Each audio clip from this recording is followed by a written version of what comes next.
Hi, it's Trevor Fall. I've been teaching English for about 25 years, and I often have students ask me, how can we improve our listening? So usually my first question is, what are you doing now to practice your listening?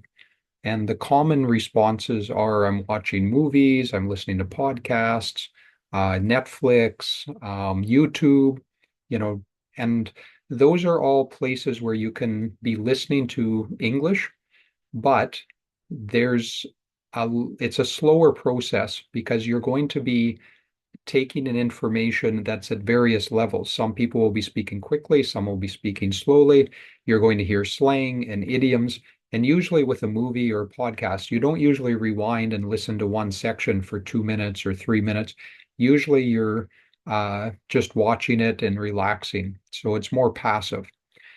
The advice I usually have is it's okay to keep listening to podcasts and movies and other sources like that. However, I also recommend that you go to two different websites and you work on practicing listening skills at the level that is suited for you. So this is from a website called eslab.com. So Randall's ESL Cyber Listening Lab. It's been set up for probably 15 or 20 years. And you can see here they have easy, intermediate, difficult, then under academic listening, then very difficult. So on this one website, you have access to 6 or 7 different levels of listening. So you can see here, there's actually about 20 to 30 under each category. Some categories or levels have more. But let's say for you would go in, usually the listings are reasonably short. So this one is a minute 35. It's a man speaking with a boy talking about common activities. Um, then there's questions and multiple choice. So you would choose A, B, or C. And this is where the reason why this is better or a faster way of learning or practicing your listening compared to movies and podcasts, etc., is these are all specific to one level. So what you're hearing is about the same range, speed, vocabulary level, etc. And so by going through and answering these questions, then you can see how well you did. And I'll just choose some here at random. When you choose the question, it tells you if you're correct or incorrect right away. So it's instant feedback. So what I recommend is I would go to the easy section if you're at a CLB 3, 4, 5 level and listen to 4 or 5 different conversations. If you're getting 75, 80%, 100%, then you would go to the next higher level, go to the intermediate level. And that way you're progressing step by step. So what I find some students, maybe at beginner or easy level, they listen for 5 or 7 or 10 different activities. They're doing well at it. They go to the intermediate level. They listen to 4 or 5 and they're like, nah, I'm getting 60%, 70%, maybe 40%. So then you know that that's the level that's best for you to be working at. And then every day or every second day, listen to 4 or 5, 6 different conversations.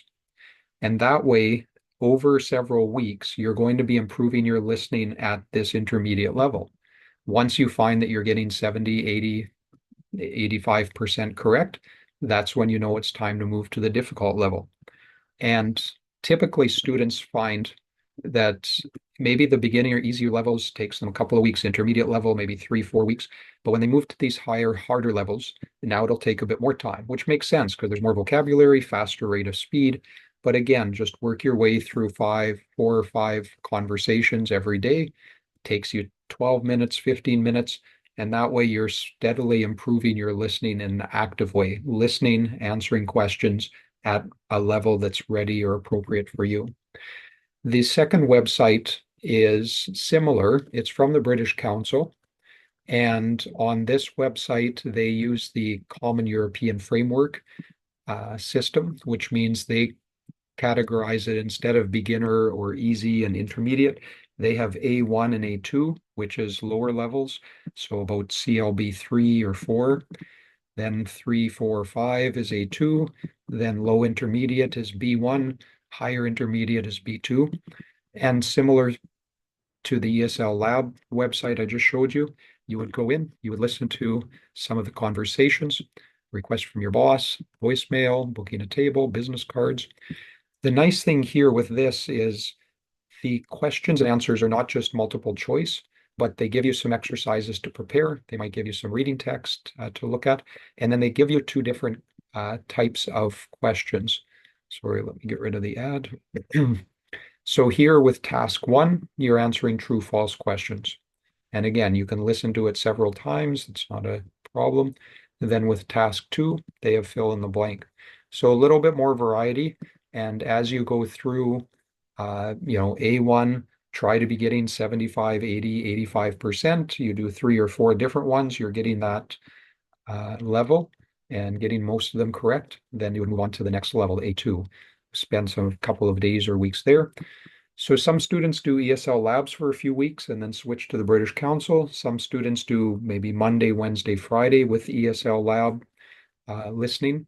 And then Tuesday and Thursdays they do with the British Council. But this way, as I mentioned, step by step, you're working on and listening to information that's appropriate for your level, and you're able to move systematically, step by step, through to listening exercises and activities that are progressively harder. One last app that I will show you.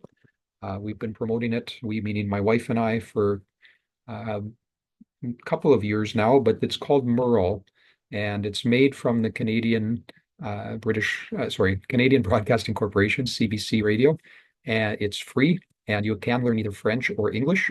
So when you first enter, they give you a placement test, they give you some of the listenings, and then from there, they help you and they guide you through many different topics, and they're increasing the difficulty according to how many correct you're getting.